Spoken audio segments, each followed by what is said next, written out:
No último volume, Subaru acabou misteriosamente perdendo suas memórias, e por conta de alguns acontecimentos, ele aos poucos estava começando a ficar louco, ao ponto de que a Rota da Gula estava por um fio de ser feita. Porém, graças a Emilia e os outros, ele conseguiu recuperar sua sanidade. E agora ele estabeleceu o objetivo de recuperar suas memórias e assim trazer de volta Natsuki Subaru. Porém, como se a jornada na Torre de Pleiades já não estivesse difícil o suficiente, o grupo acabará encontrando um inimigo bem familiar e que vai trazer muitos problemas para ele. E como vocês viram no título, vocês sabem muito bem quem são essas pessoas. Hoje eu vou trazer o resumo do volume 24 da Light Novel de ReZero, com este sendo o penúltimo volume do arco 6. E como vocês viram, o vídeo de novo acabou ficando grande. Então, sem enrolação, e bora começar com esse vídeo.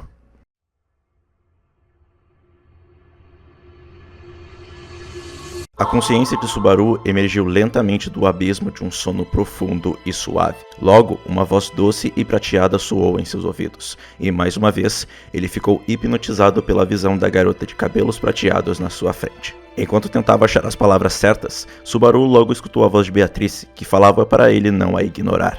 Quando a voz da garotinha o tirou de sua hipnose, Subaru ficou um pouco atônito. Mas logo, ele agarrou Beatrice e a puxou para um abraço enquanto gritava pelo seu nome e elogiava a aparência dela. Beatrice, envergonhada, tentou se desvencilhar do abraço, mas ela logo parou quando, junto de Emilia, percebeu algo estranho. Subaru, que há um segundo estava agindo de um jeito tão animado, de repente começou a chorar. Isso deixou as garotas confusas e preocupadas. Mal sabia elas que o motivo de suas lágrimas era porque ele pôde rever elas. Ele pôde rever aquelas garotas que foram incrivelmente nobres diante da morte certa em um mundo em colapso. E até o final, tinham priorizado a vida dele. Ainda soluçando e abatido em um estado insuportavelmente patético e vergonhoso, Subaru diz entre soluços que voltou. Assim, um novo loop tinha começado. Depois de se acalmar, Subaru acaba revelando para todos sobre a perda de suas memórias. Assim como nos loops anteriores, todos tiveram as mesmas reações. Emilia e Beatrice ficaram abaladas, Shaula não se importou muito, Ecarpina ficou surpresa, e Julius e Han foram os que ficaram mais abalados. E mais uma vez, Emilia foi quem levantou a moral de todos, dizendo que Subaru era quem mais estava passando por um momento difícil, e por isso, eles precisavam se manter fortes. Ao revelar sobre sua situação, Subaru acaba levando Han para longe com a desculpa que precisavam buscar água. Assim como ele esperava, Han acreditava que ele estava fingindo, e quando ele negou o fingimento, ela acabou perdendo a compostura. Afinal, ela não podia aceitar que ele tinha esquecido de Ren.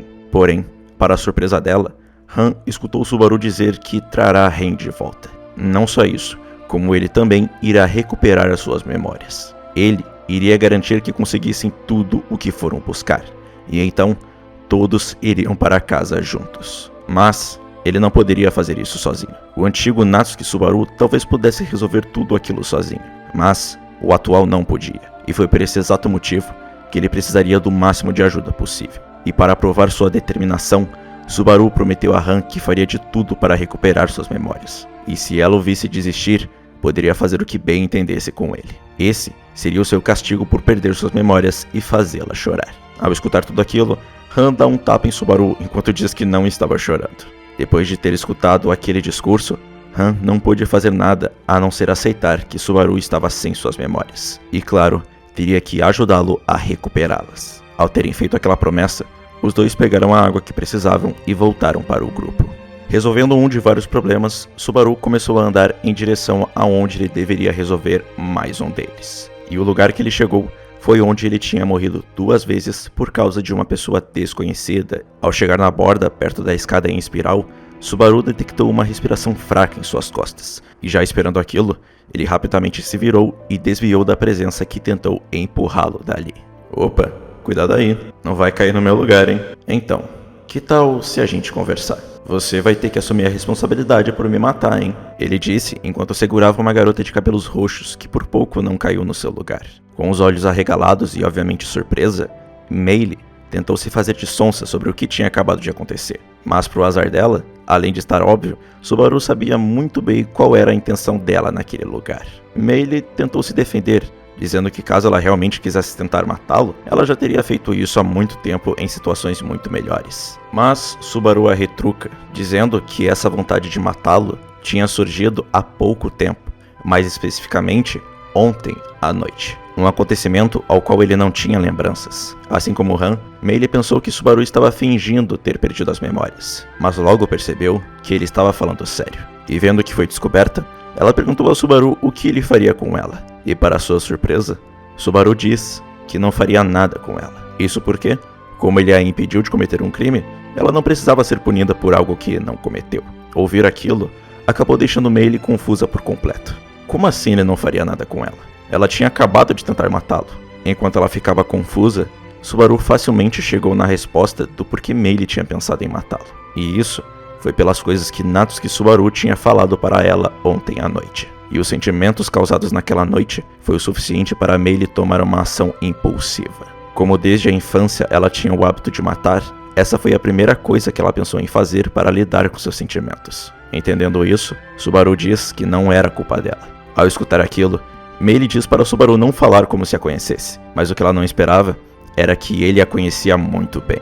O motivo dela ter pensado matar em Subaru não foi só por causa de ontem, mas também foi por causa de uma outra pessoa, por causa de Elsa Greenhart, a pessoa a qual ela baseou sua personalidade há muito tempo, mas que atualmente não estava mais presente naquele mundo. Quando ouviu o nome daquela mulher, Meili de repente se jogou da escada em espiral, mas Subaru rapidamente também se jogou e a segurou. E antes que eles caíssem para a morte, Subaru se segurou em um chicote que foi lançado para eles e estava sendo segurado por Emilia, que estava por perto. Ao salvar a garota, Subaru repete mais uma vez de que era o único que entendia a Meili. Ela era uma criança que desde o início não entendia muito sobre seus sentimentos, baseou seu comportamento em uma pessoa que não está mais viva e que por conta de várias circunstâncias, o assassinato se tornou um hábito para ela. Porém, mesmo com esses problemas, ele iria ajudá-la nisso. Ele iria ajudá-la até mesmo com aulas de ética se fossem necessários. Por isso, tudo o que ela precisava fazer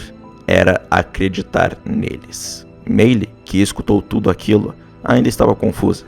Afinal, ela com certeza não estava acostumada com as pessoas perdoarem ela tentar matar outra pessoa. Mas no final, ela acabou aceitando a proposta de Subaru. Com tudo resolvido, todos iniciaram uma nova conversa enquanto comiam. Como eles não faziam a mínima ideia do que fez Subaru perder suas memórias, o próprio sugeriu que eles se focassem em terminar os testes da torre, ao invés de procurar suas memórias. Afinal, quem sabe quando eles concluíssem os testes, eles também conseguissem a resposta sobre o que aconteceu. A sugestão dele acabou deixando Emilia e Beatrice meio chateadas, porque assim como o Subaru com memórias, este Subaru acabou não se priorizando. Mas elas não puderam fazer nada a não ser aceitar. Com isso decidido, todos começaram a pensar numa forma de lidar com o rei de Astria. Como eles viram com seus próprios olhos, uma luta normal contra ele sem um plano era inviável. Por conta disso, Subaru teve uma ideia. Como o verdadeiro Raid, obviamente, estava morto, afinal ele era humano, e o Raid do teste claramente era só uma espécie de cópia dele, talvez o livro de Raid estivesse na biblioteca, e se eles lessem o livro dele, eles poderiam descobrir quais seriam suas fraquezas. Afinal, mesmo Shaula, que pelo visto tem uma história com ele, nem sabiam quais eram as fraquezas dele. Isso era um bom plano.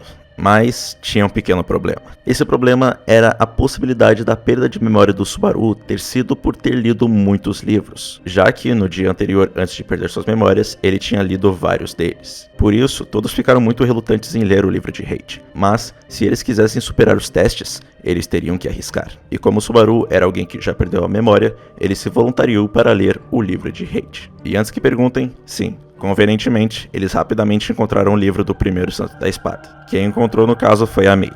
Algumas conveniências infelizmente não tem como fugir. Então, depois de muita conversa e teorias do que poderia acontecer, Subaru se preparou mentalmente para todo o mal-estar que sentiria e então abriu o livro de Raid. No mesmo momento em que fez isso, ele perdeu a consciência.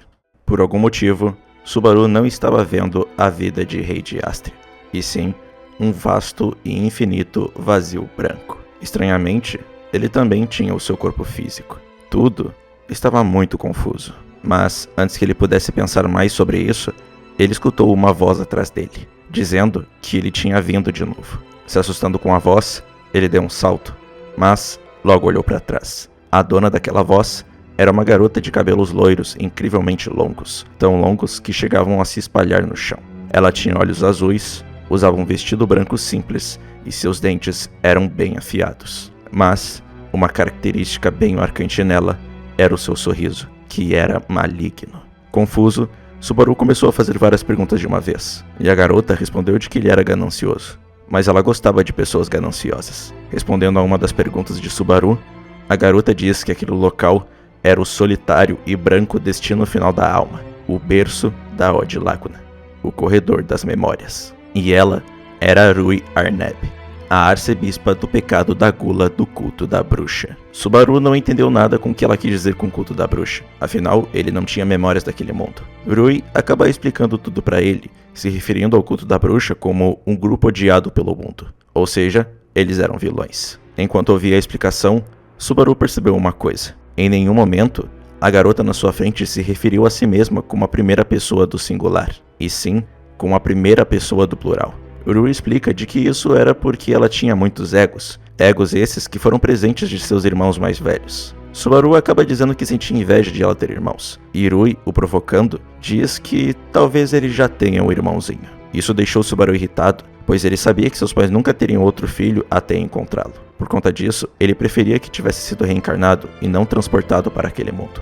Rui, que demonstrou saber o que ele pensava, disse que o entendia. Afinal, não havia ninguém que o entendesse tão bem quanto ela. Subaru sinceramente não entendia o que ela estava querendo dizer. Por isso, ele desviou desse assunto e pediu mais algumas explicações. Rui começou a explicar sobre o culto e sobre a bruxa da inveja, e enquanto ela explicava, Subaru por algum motivo sentiu um déjà vu. Logo, ele pergunta se ela era algum tipo de deus. Rui pergunta se isso era tipo o Isekai, demonstrando conhecer o termo, mas diz que não, ela não era uma divindade. Esse conceito nem ao menos se aplicava a Odd Laguna, já que aquele lugar servia apenas para coar as almas. Para entender um pouco melhor, Rui faz uma analogia a quando você usa um pano. Você lava esse pano para tirar a sujeira, e depois que a sujeira foi embora, você usa de novo quando ele estivesse limpo. Subaru perguntou se essas sujeiras seriam as memórias e experiência das pessoas, mas ao invés de dizer sim, Rui apenas disse que se for mais fácil de entender, então sim. A Odd Laguna não era nada grandiosa como um deus, porque ela não tinha ideais altruístas ou semelhantes. Ela era apenas um mecanismo para que o mundo não fosse quebrado. Se tinha algo de bom nela, era que ela era igual, justa e imparcial. Quando ela terminou a explicação, ela fechou os olhos pela metade enquanto colocava o rosto entre os joelhos. Após ter todas suas dúvidas tiradas, Subaru começou a expirar e inspirar repetidamente, até finalmente olhar para a garota e perguntar: "Foi você quem roubou minhas memórias de até ontem, não foi?" Rui respondeu a pergunta rapidamente, dizendo que sim.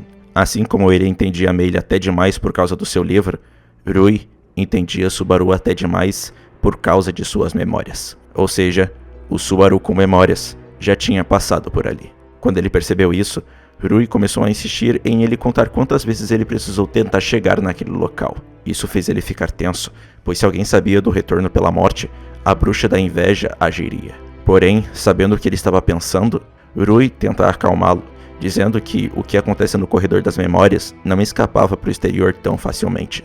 Então a bruxa estava quieta. Ao tranquilizá-lo, ela de novo pergunta quantas vezes ele usou o retorno através da morte, e quando ele respondeu que usou 5 vezes, ela ficou extremamente animada ao ponto de empurrá-lo para baixo e montar nele.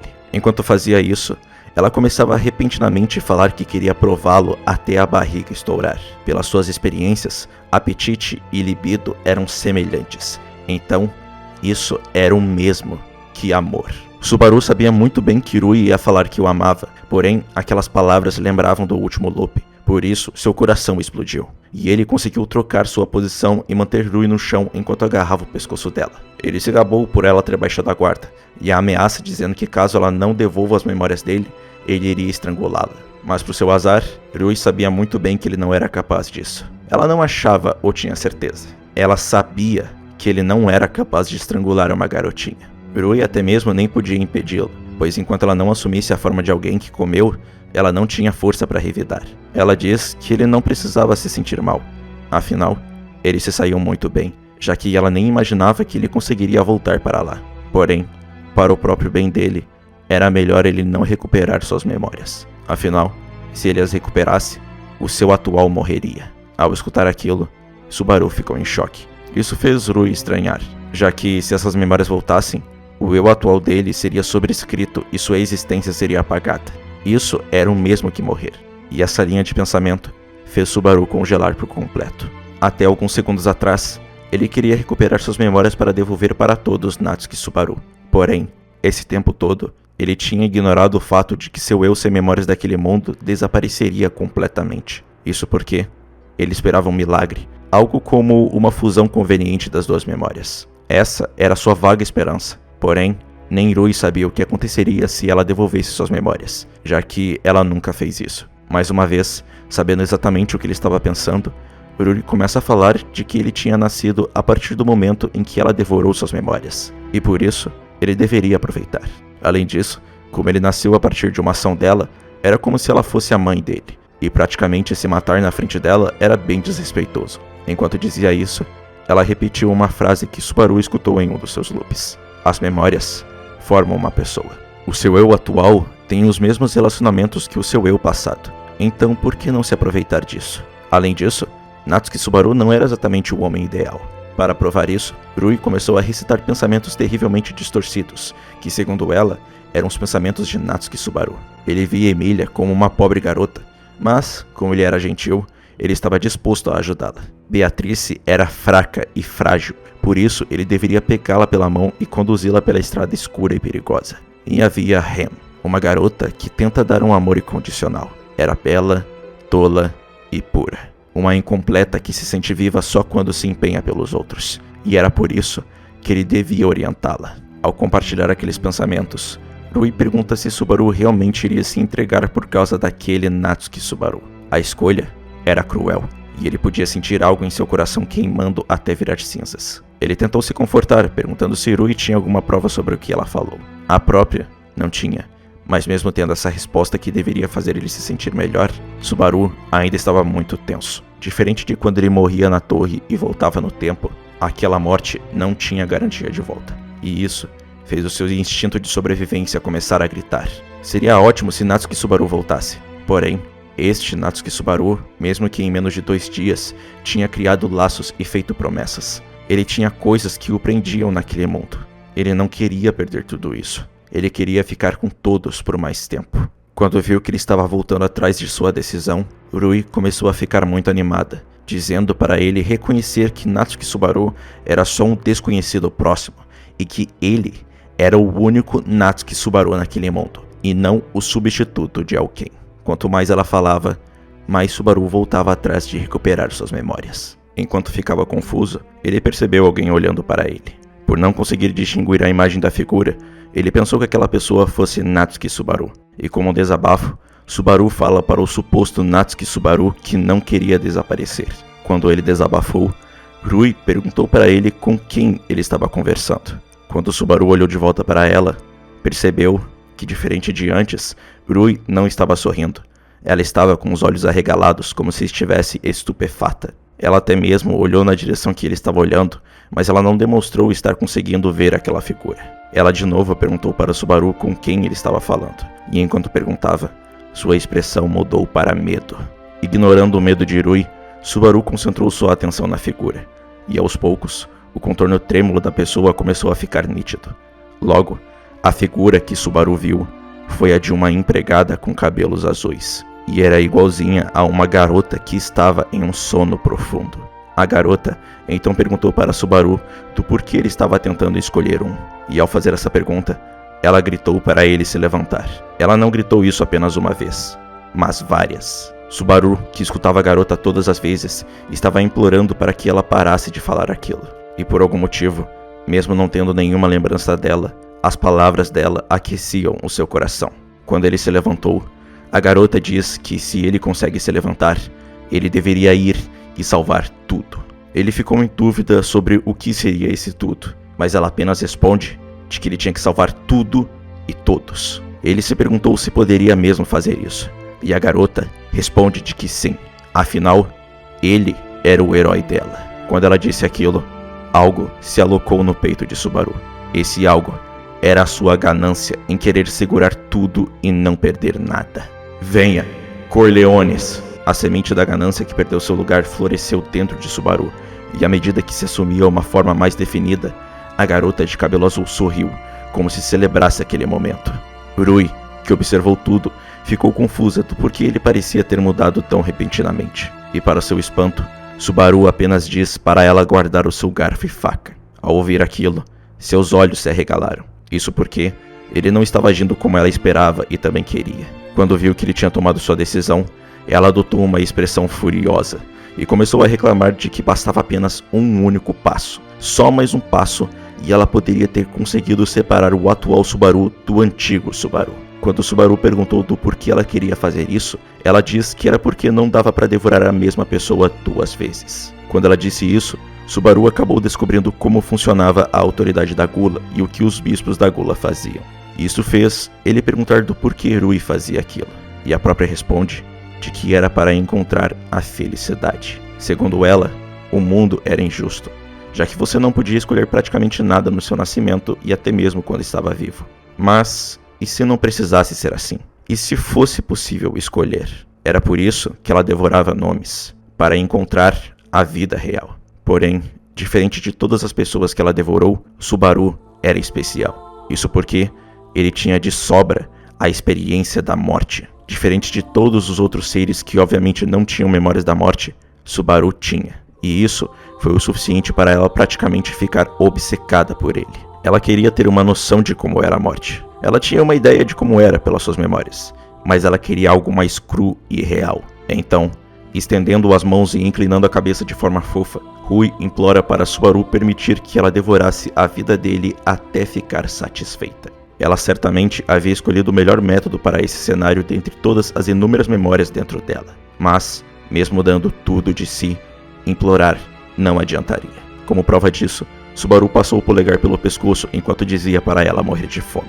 Mesmo que ele acabasse desaparecendo por conta dessa decisão dele, ele se confortava com um pequeno feitiço mágico. Cada coisa no seu lugar. Ouvindo aquilo, Rui suspirou e diz que terá que deixar tudo para os seus irmãos mais velhos. Como ela não podia sair daquele lugar e muito menos controlar o que come, ela pediu para eles. Como os dois também estavam interessados em Subaru, obviamente eles ouviriam o pedido dela. Ao escutar aquele aviso, Subaru estendeu sua mão e o mundo ao redor rachou, criando uma lacuna no espaço através das rachaduras. Ele logo entendeu que aquela era a saída, mas antes de sair, ele iria fazer um juramento para Rui. Mas ela apenas o interrompe, dizendo que sabia que ele não iria conseguir.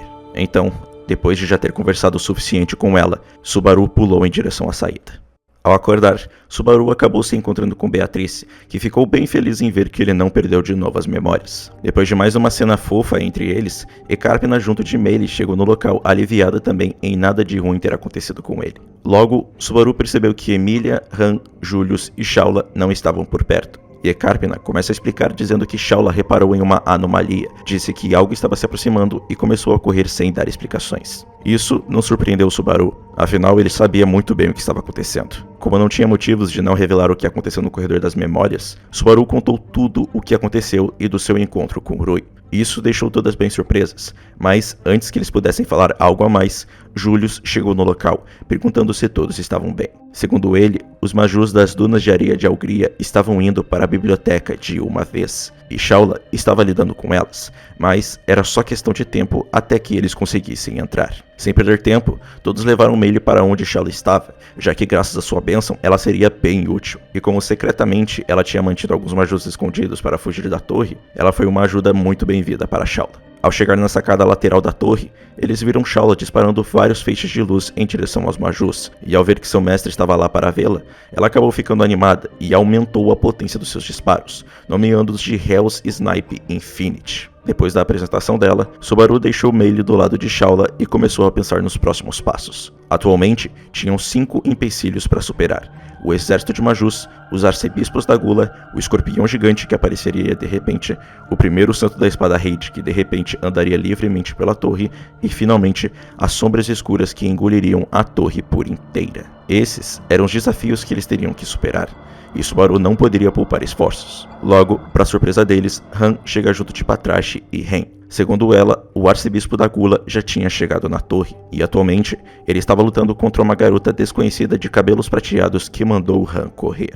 Ao escutar Han se referir a Emília como uma garota desconhecida, Subaru ficou confuso por um momento, mas logo acabou entendendo o que aconteceu. Emília teve seu nome comido pelo arcebispo. Quando ele explicou tudo para todos, Han tentou se forçar a se lembrar de Emilia, mas quando ela tentou fazer isso, ela sentiu uma enorme dor de cabeça. Ao saber que seria inútil forçar a memória, Julius pediu para Ecarpina levar Han, Hem e Patrache para longe da batalha, enquanto o restante ajudaria Emilia na luta contra a Gula. Enquanto todos tomavam seu caminho, Subaru se perguntou do porquê ele era o único que não era afetado pelos efeitos da Gula. Ele chegou até a pensar que era pelo fato de ele ser de outro mundo, mas no final ele teve que deixar esse pensamento de lado, já que eles chegaram no local onde a garota estava lutando contra a Gula. A aparência do arcebispo era de um garoto que parecia ter 15 anos e parecia maltrapilho, mas o mais importante era o brilho repugnante em seus olhos. Esse era o arcebispo da Gula, Rey Baten Kaitos. Ao ver que chegaram, Emilia começou a tentar explicar de que ela era uma aliada,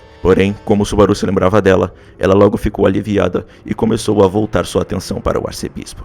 Julius, se juntando a Emilia, desferiu um ataque intenso a Rey, mas o garoto logo saltou para trás e aterrissou com os pés na parede congelada. Ao se desviar, o garoto provoca Julius, dizendo que seja lá o que tenha acontecido para ele não gostar tanto assim da Gula, Roy deve ter sido o responsável. Antes que ele pudesse continuar provocando o cavaleiro, Emilia atirou um pedaço de gelo no arcebispo. Infelizmente, ele acabou desviando de novo, mas dessa vez foi por pouco. A partir dali, Emilia e Julius se juntaram para tentar derrotar Roy. Mas, enquanto a luta se desenrolava, eles se depararam com um enorme problema. Como Julius se esqueceu de Emilia, ele não sabia da maneira que ela lutava, que era por meio de sua intuição. Por conta disso, eles não estavam conseguindo sincronizar seus movimentos com ela.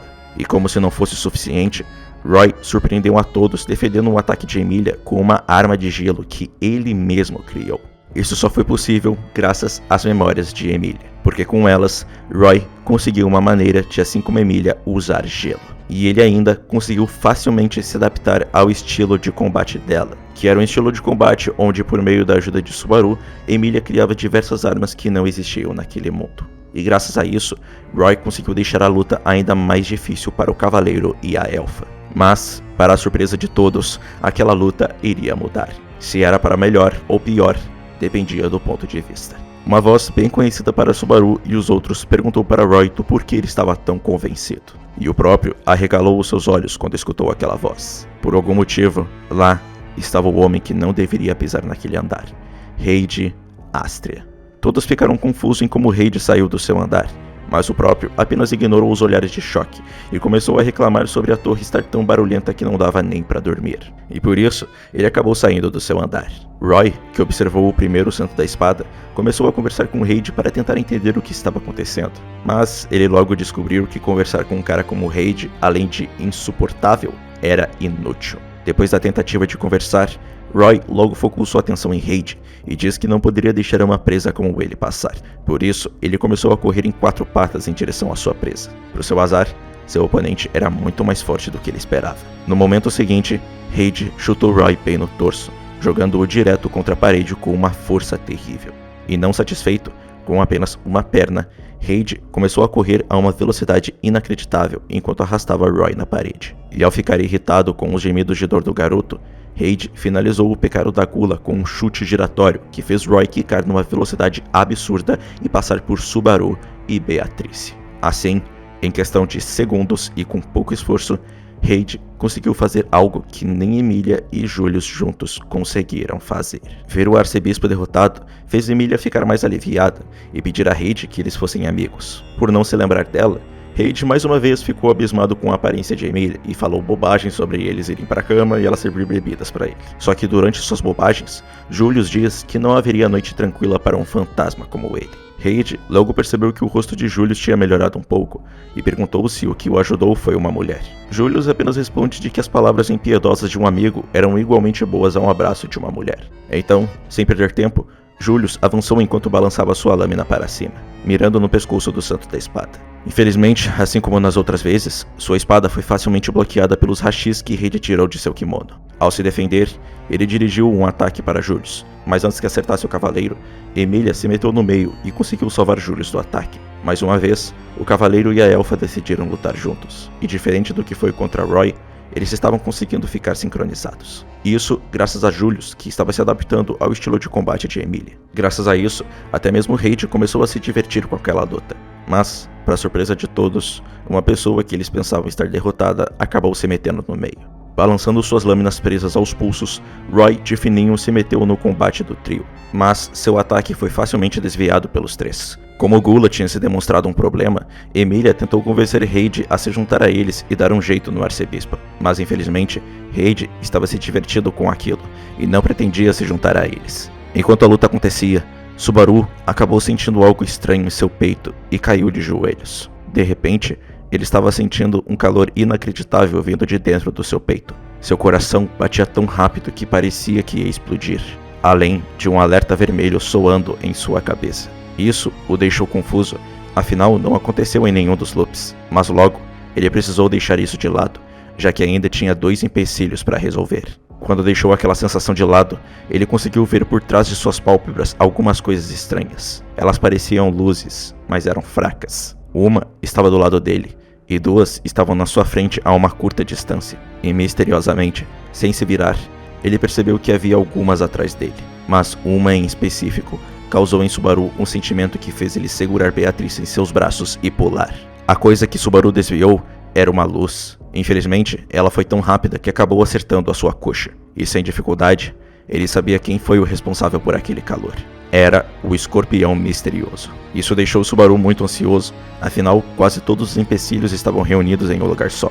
Logo, ele escutou Julius, Beatrice e Emilia chamando por seu nome, e de repente, um estrondo sacudiu a torre violentamente. O último empecilho tinha chegado, e infelizmente, ela acabou cobrindo tudo e todos. E a última coisa que Subaru pôde ouvir foi uma declaração de amor.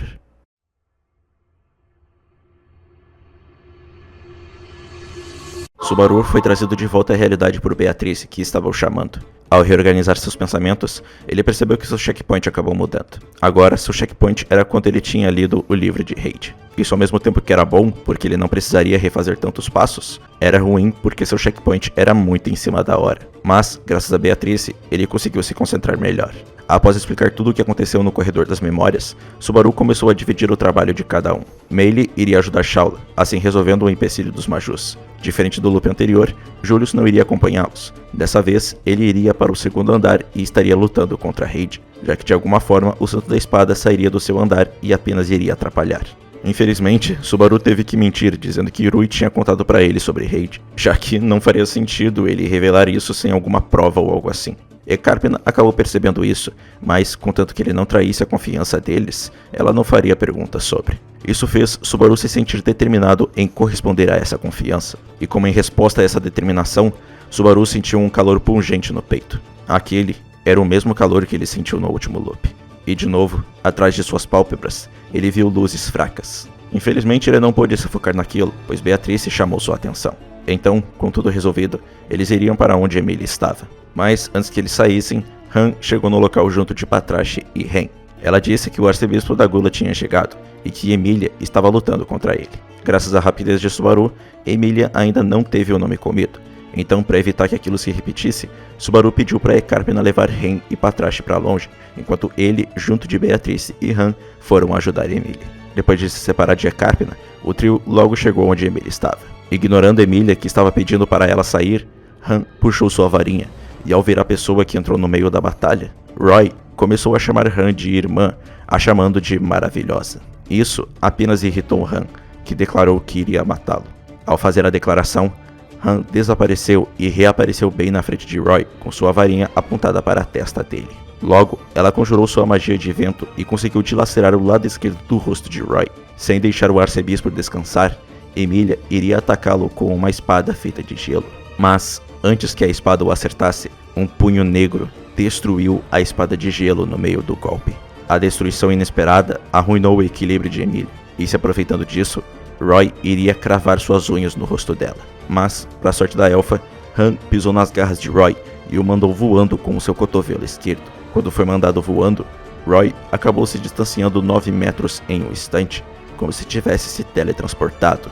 Vendo como Han era forte, Roy mais uma vez começou a provocá-la, a admirando junto de Subaru, dizendo que eles eram os seus salvadores. Subaru ficou confuso do porquê ele foi adicionado nessa admiração, e Roy apenas diz que era porque ele era o herói deles. Quando o arcebispo disse aquilo, Subaru conseguiu ver 4 figuras atrás de Roy. 3 delas eram responsáveis por ele ter técnicas que permitiram a ele durar tanto tempo. O Rei do Punho, que criou a Mão Negra que quebrou a espada de Emilia, o Saltador, que o afastou em um piscar de olhos, e a Fera Carnívora, que reduziu ao mínimo os ferimentos causados por Han. E por último, a figura que mais estava sendo refletida no corpo do garoto era de uma garota com roupas de empregada. Subaru conhecia aquela garota muito bem, afinal, foi ela quem fez ele se levantar. Isso deixou Subaru completamente irritado, e para colocar mais lenha na fogueira, Roy iria imitar a frase icônica de Han sobre começar do zero. Mas, antes que ele pudesse cometer tal calúnia, Emilia o pegou de surpresa, o atingindo com um martelo de gelo. Acontece que Roy ficou tão focado em provocar Subaru que ele se esqueceu completamente de Emilia, que se aproveitando disso, junto de Beatrice, que usou um Muraki nela, se esgueirou e conseguiu nocauteá-lo com apenas um golpe. Sinceramente, aquela cena foi tão inacreditável que até Han ficou com dificuldade para aceitar. Mas, deixando isso de lado, o grupo aproveitou que Roy estava desacordado e decidiu prendê-lo.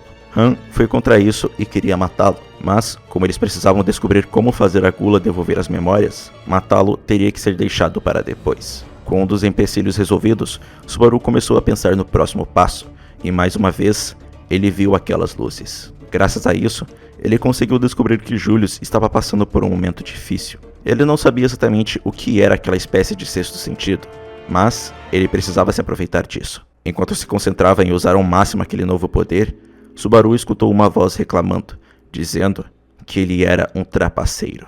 Essa voz pertencia a Roy, que ainda estava preso. Mas, mesmo preso, Roy de repente desapareceu e reapareceu bem do lado de Subaru com sua enorme boca aberta. Infelizmente, Subaru não conseguiria desviar a tempo e ninguém perto dele iria conseguir salvá-lo. Só que antes que o pior acontecesse, um clarão de luz passou por cima do ombro de Subaru. Mas não foi apenas um disparo que acertou o arcebispo, e sim vários. O suficiente para que no final restasse apenas alguns pedaços de carne dele. Assim, antes que todos entendessem o que aconteceu, o arcebispo da Gola estava morto. Subaru, que estava em choque, se recompôs e disse que preferia manter o Gula vivo. Mas ele não podia ser exigente. Então, ele logo agradece a Shaula por ter matado a Gula.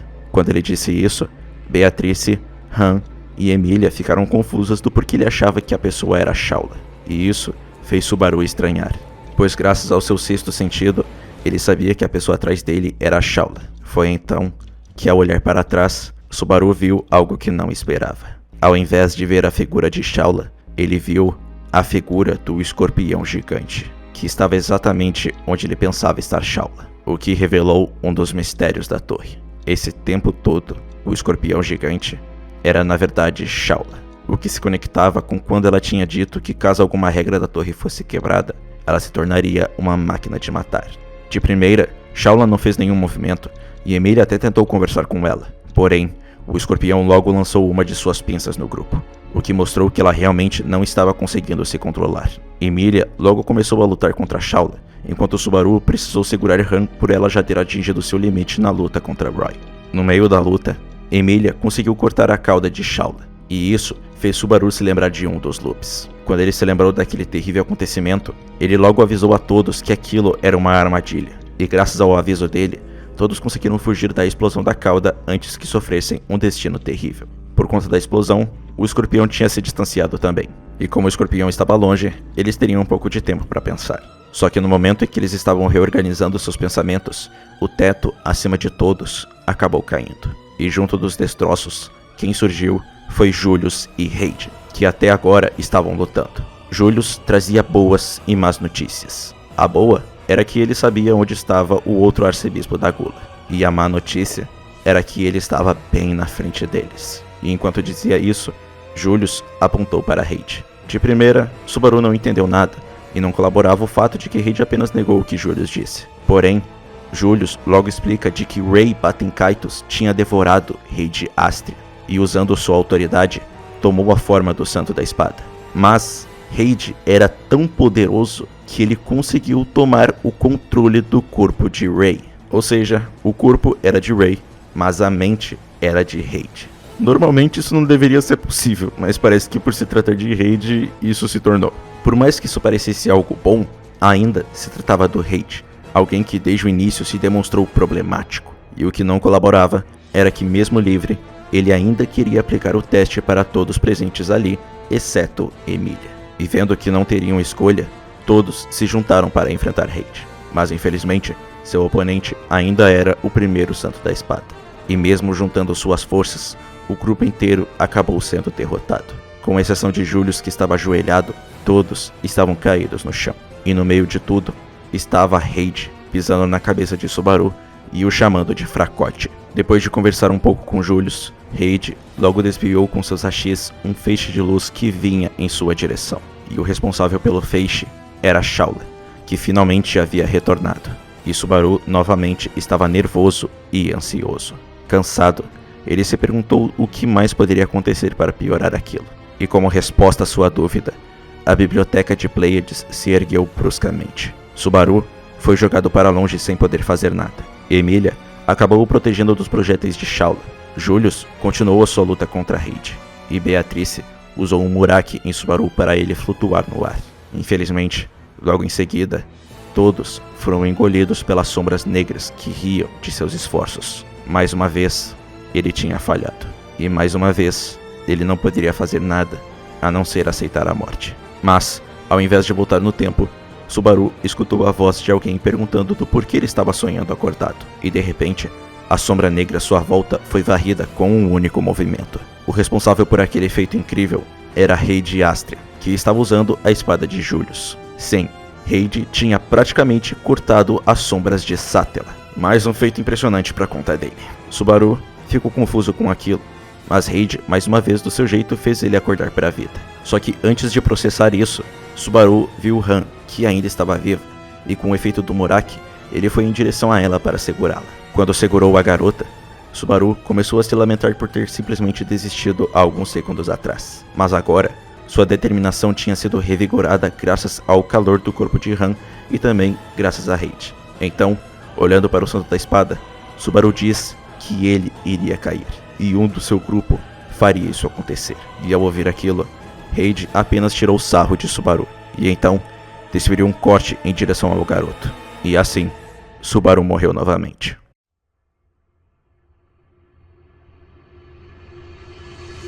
Ao acordar, Subaru foi direto aonde Shaula estava. Meili lutava contra os Majus com seus próprios Majus. Julius foi lidar com Reid, e Han e Beatrice foram ajudar Emilia na sua luta contra Roy. O motivo de Subaru não ter ido ajudar Emilia era porque ele queria fazer algumas perguntas para Shaula. A própria percebeu como Subaru parecia estar agindo estranho e pergunta se ele precisava que ela fizesse algo por ele. Quando ele confirmou, ela apenas ficou animada.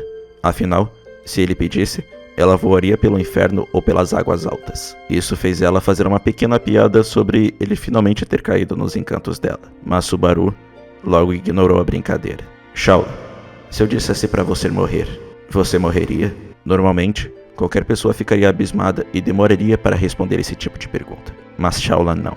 Ela respondeu imediatamente e sem problemas, dizendo que contanto que ele ordenasse, ela faria como ele desejasse. Ela só achou estranho a possibilidade de ele fazer esse tipo de pedido, levando em conta a situação em que estavam. Mas, nada mais que isso. A resposta sem hesitação dela fez o peito de Subaru doer, mas ele logo reprimiu aquela dor, e perguntou se ela conseguia se transformar num escorpião gigante. Shaula confirma, mas diz que não gostava daquela forma, porque não era bonito, e também porque ela gostava mais da forma que sua mãe e seu mestre deram para ela. Durante a conversa, Shaula percebeu como Subaru estava agindo de um jeito estranho, por isso, ela começou a ficar nervosa. Se desculpando por fazer tantas perguntas, Subaru pergunta mais uma vez a Shaula sobre as regras do exame da torre. Sem motivos para não repetir, Shaula conta sobre as regras da torre, e quando ela falava uma regra, ela tocava um dedo e dobrava.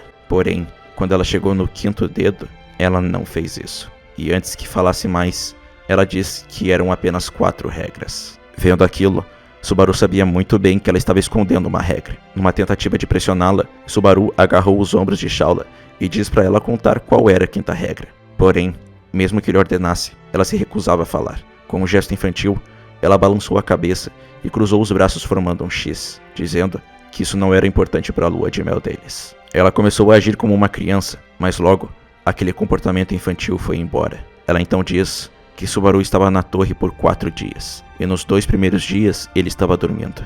Assim, Só por 2 dias ela pôde conversar e ficar grudada com a pessoa que ela esperou pelo retorno por 400 anos. Ela pensava que apenas ver o seu mestre seria o suficiente para ela ficar satisfeita. Mas isso era mentira. Para ela, seu mestre era tudo. Tudo o que ela sentia por ele era tudo o que ela era. Mesmo que ela tivesse 400 anos, não seria o suficiente para ela dizer tudo o que ela sente por ele. E ter apenas 2 dias para ficar ao lado de seu mestre não era o suficiente. Era por isso que ela não queria contar a 5ª regra. Porque se ela contasse, eles finalizariam os testes da torre. E assim, o tempo com seu mestre acabaria. E ela não queria isso. Ela queria continuar com a pessoa que tanto esperou. Ao revelar isso, Shaula pergunta para Subaru se ele a odiava por ter escondido a verdade. Por mais que isso tivesse causado alguns problemas no caminho, Subaru não a odiava. Quando Subaru disse aquilo, Shaula de repente cobriu seu rosto com as mãos e soltou uma voz dolorida e trêmula que não parecia nada com ela.